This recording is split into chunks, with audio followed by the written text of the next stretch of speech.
কোরআনের প্রতিটা আয়াতকে দিল থেকে বিশ্বাস করতে হবে, এটা আল্লাহর বিধান, এবং মানতে হবে, কবুল করতে হবে। মানা আমল করা দুইটা ভিন্ন জিনিস। আমল মানে আমি পর্দা আমার মেয়েকে স্ত্রীকে করালাম, কখনো পর্দার বাইরে যায় না। আমি আমল নামাজের উপর আমল করলাম মানে 5 ওয়াক্ত নামাজ জামাতের সাথে গুরুত্বের সাথে পড়লাম। কবুল না করার অর্থ কি? কবুল না করার অর্থ হলো এটা যে আল্লাহর বিধান, এটা আমি মানতে পারতেছি না, নাউজুবিল্লাহ। যদি আপনি এটা আল্লাহর বিধান দিল থেকে কবুল করতে না পারেন, তাহলে ঈমান নাই। আমল করেন না, এজন্য আপনি কবিরা গুনাহ আপনার হবে।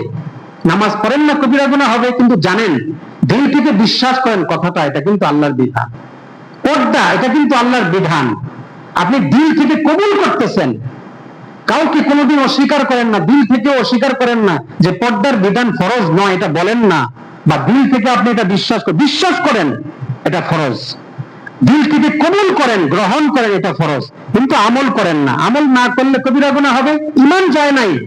ঈমান যাবে কখন? যখন কোন ব্যক্তি দিলে দিলে বিশ্বাস করে এটা আল্লাহর বিধান হতে পারে না, নাউজুবিল্লাহ।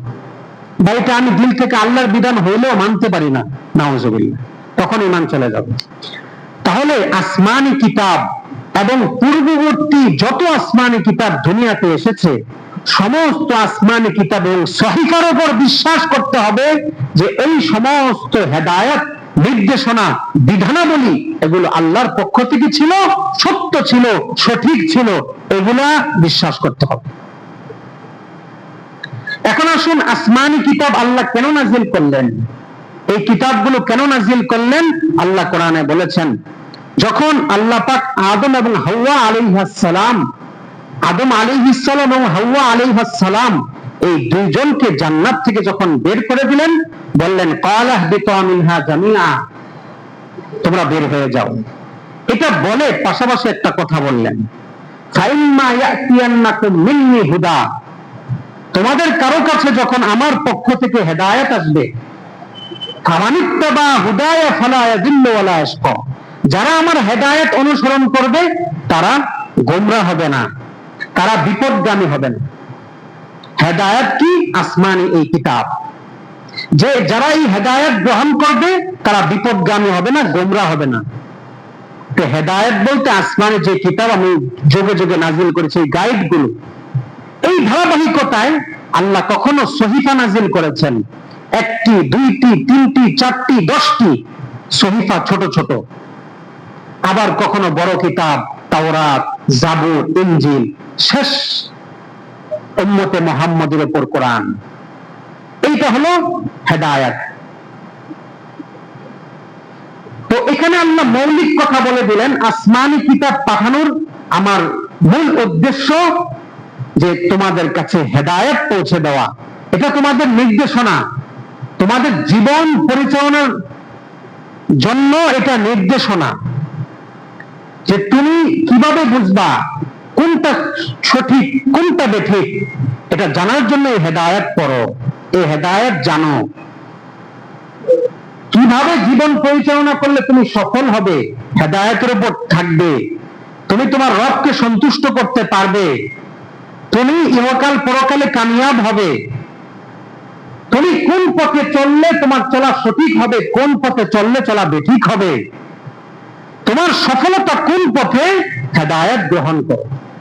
আর হেদায়েত হলো আসমানি কিতাব। আল্লাহ রাব্বুল আলামিন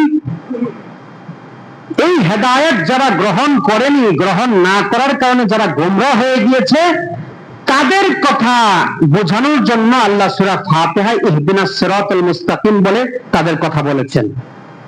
আয় আল্লাহ আমাদেরকে সরল সঠিক পথের দিশা দেখান। সিরাতাল্লাযীনা আন'আমতা আলাইহিম, কোন পথ? যাদেরকে আপনি পুরস্কৃত করেছেন।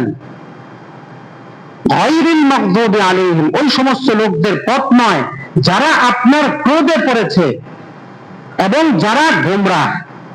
এই দুই পথ, দুই দল, একটা হলো যালিম গোমরাহ, আর একটা হলো মাগদুবি আলাইহিম, আপনার ক্রোধ, আপনার রাগের গোস্বার বশীভূত যারা হয়েছে, গোস্বার মধ্যে যারা পড়েছে, আপনি আপনার গজব যাদের উপর আছে এবং যারা গোমরাহ।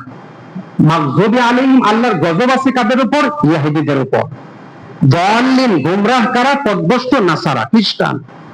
এই দুইটা দলের কথা বলে দিন আল্লাহ। আল্লাহ শিখিয়ে দেন আল্লাহ যে তোমরা দোয়া করো, আল্লাহ এই দুই দলের অন্তর্ভুক্ত আমাদেরকে করবেন না। এই দুই দল পথচ্যুত, বিভ্রান্ত, গোমরাহ, তাদের থেকে পানাহ চাইতে বললেন, অর্থাৎ তাদের ব্যাপারে সতর্ক করে দিলেন। আর তারা এখন সতর্ক করে দিলেন এই দুই দল কেন বিচ্যুত হয়েছে। বিচ্যুত হওয়ার কারণ হলো তারা এই হেদায়েত গ্রহণ করে নাই। বুঝতে পেরেছেন?